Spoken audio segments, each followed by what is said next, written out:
Salut à tous, bienvenue à tous les nouveaux et aussi aux anciens abonnés. Alors aujourd'hui, je me propose de vous montrer la fameuse recette du gâteau au yaourt traditionnel de façon très simple. Vous allez voir, sans avoir besoin de séparer les œufs, de les battre et tout ça. Alors, gâteau traditionnel de grand-mère. Pour cela, nous aurons besoin de l'huile de tournesol, du sucre, de la farine. Là, j'ai utilisé de la farine de type 405, mais vous pouvez utiliser une autre. 2 pots de yaourt de 150 grammes, de la levure chimique, 6 œufs moyens. Là, j'utilise du sucre vanillé, l'extrait de vanille déjà, parce que vous pouvez rajouter une arôme si vous voulez. Un peu de beurre. Là, j'ai mon saladier. Vous avez juste besoin d'un fouet si vous n'avez pas de batteur électrique, par exemple, et un moule de 26 cm. Et pour terminer, j'ai un verre à eau. Et ce verre va me servir à utiliser, je vais l'utiliser pour toutes les mesures que je ferai pour mon gâteau. Pour commencer, je vais préchauffer mon four à 180 degrés, histoire de gagner en temps. Pendant ce temps, je m'attaque à la préparation de notre gâteau.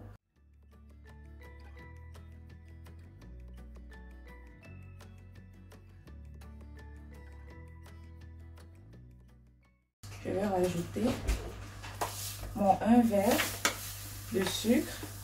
Là, si vous vous rappelez bien, je vous ai dit au début, 1 verre plus un demi-verre. Mais moi, comme je ne suis pas trop sucre et tout, je préfère ajouter juste à peu près 1 verre, comme vous le voyez là. Et je commence à battre le tout. Remuer assez fermement, de telle sorte que les œufs et le sucre me fassent fondre.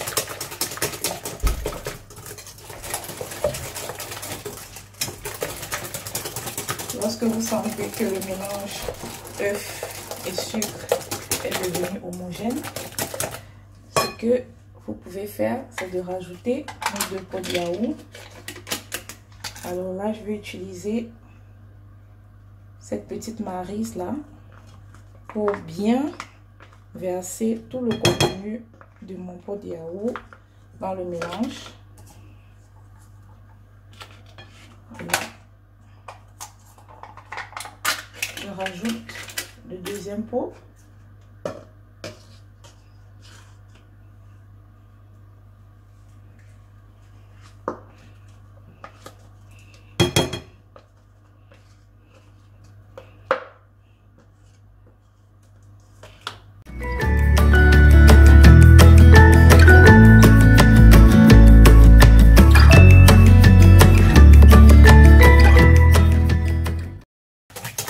Ensuite, lorsque j'obtiens ce mélange, vous voyez, il n'y a plus de séparation.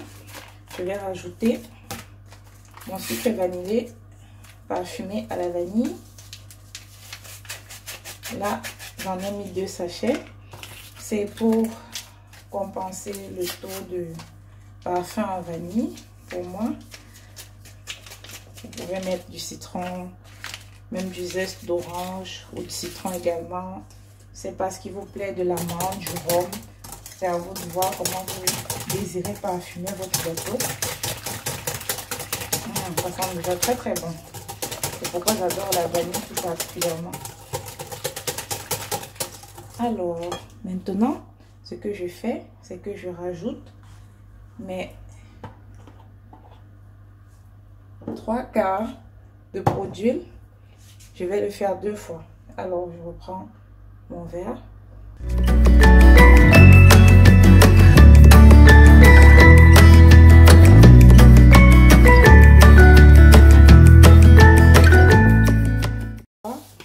Et moi, je rajoute par rapport à tout ce que j'ai déjà fait au préalable, ici, 4 pots de farine.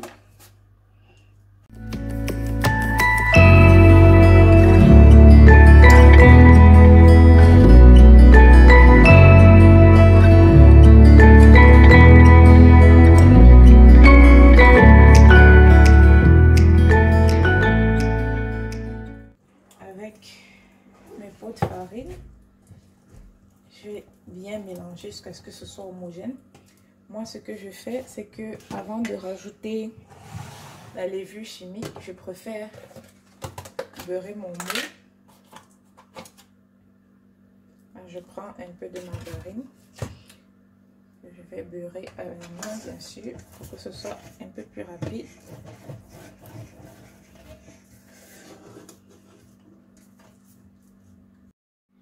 Après avoir beurré mon moule, je rajoute un tout petit peu de farine. Et là, comme vous voyez, tout juste de ce mouvement, j'essaie de faire le contour de mes 25 cm.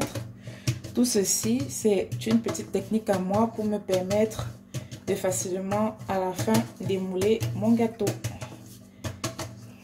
Lorsque j'ai terminé, je rajoute très rapidement la levure chimique. Comme je vous l'ai dit, moi je la mets à la fin, tout simplement parce que le fait de laisser dans le mélange que j'ai là, mon mélange de gâteau au préalable, ça fait en sorte que le gâteau va gonfler sur place et lorsque vous allez l'enfourner, il ne sera plus en mesure de gonfler davantage, ce qui n'est pas une bonne chose. Donc, on va avoir un très bon et très gros gâteau yaourt, d'où on le met à la fin.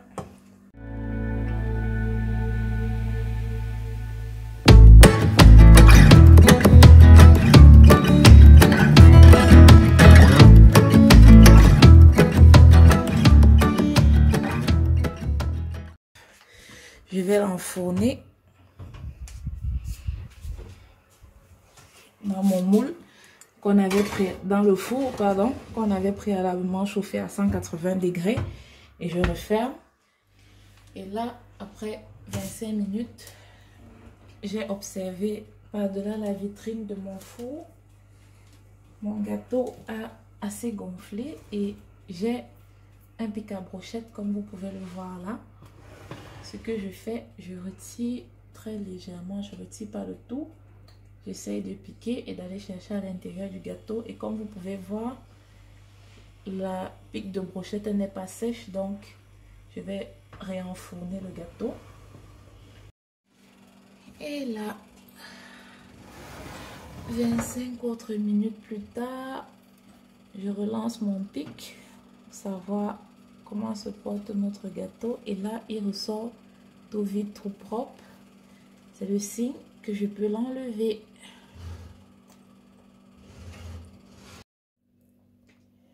Mon gâteau a été démoulé.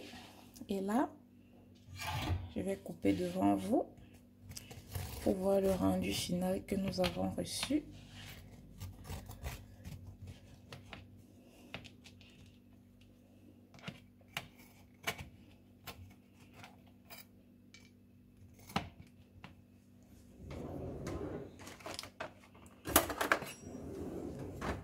Je vais mettre une spatule pour soulever le gâteau. Comme vous pouvez le voir, très moelleux, très spongieux. Ça sent très bon.